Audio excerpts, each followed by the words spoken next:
May nabili nga pala akong polo shorts, okay pero hindi kasya kay Ryan. Kaya naisip kong i-refer na lang to para magkasya sa kanya at masuot naman niya.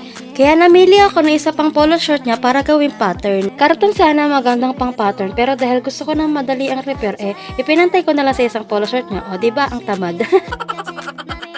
Sinimulan ko nangangarga ng kanyang polo short na i-repair ko, after nyan gugupitin ko na.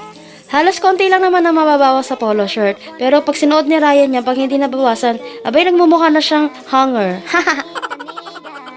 Sinimulan ko nang gupitin ang mga gilid ng damit. Dapat tama ang pagkakagupit dahil kung hindi, ay paktay tayo dyan, hindi masusuot ni Ryan to.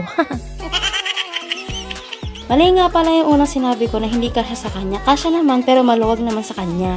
Buti na nga lang at nakuha ko ang lahi nila mama ng mga mananahi, kaya kahit anong gusto kong gawin o i-repair na damit ay nagagawa ko. O diba bongga? Naalala ko nga nung first time kong mag-repair ng damit yung para sa baby namin, sa bunso namin kapatid. Sa kagustuhan ko na magawa siya ng damit, syempre, bata pa ako nun, bara-bara, hindi pa ako marunong manahi sa makina, kaya ang ginawa ko, di kamay. Tapos nang isusukat ito na sa kanya, iyon, kasya naman sa katawan niya, pero yung banda doon sa may bandang braso, ayun, hindi nagkasya, di masikip. Ang manggas kasi ang isa sa mga maselan part ng isang damit, kaya dapat tama ang pagkakagupit at pagkakatahi nito. Speaking of tahi, ayan na nga, nasimulan ko ng tahiin ng polo shirt niya. Habang tinatahi ko nga itong polo shirt ni Ryan, iniisip ko kung magugustuhan ba niya yung ni-repair ko, kasi hindi marunong mag-appreciate yun Char! I mean, dahil may pagkamahiyain si Ryan, pag meron akong nire-regalo sa kanya or ginagawa para sa kanya, ay hindi raw niya alam kung anong pararamdaman niya. Hindi niya alam kung anong maging reaksyon niya. Ay, ambot man. Kaloka!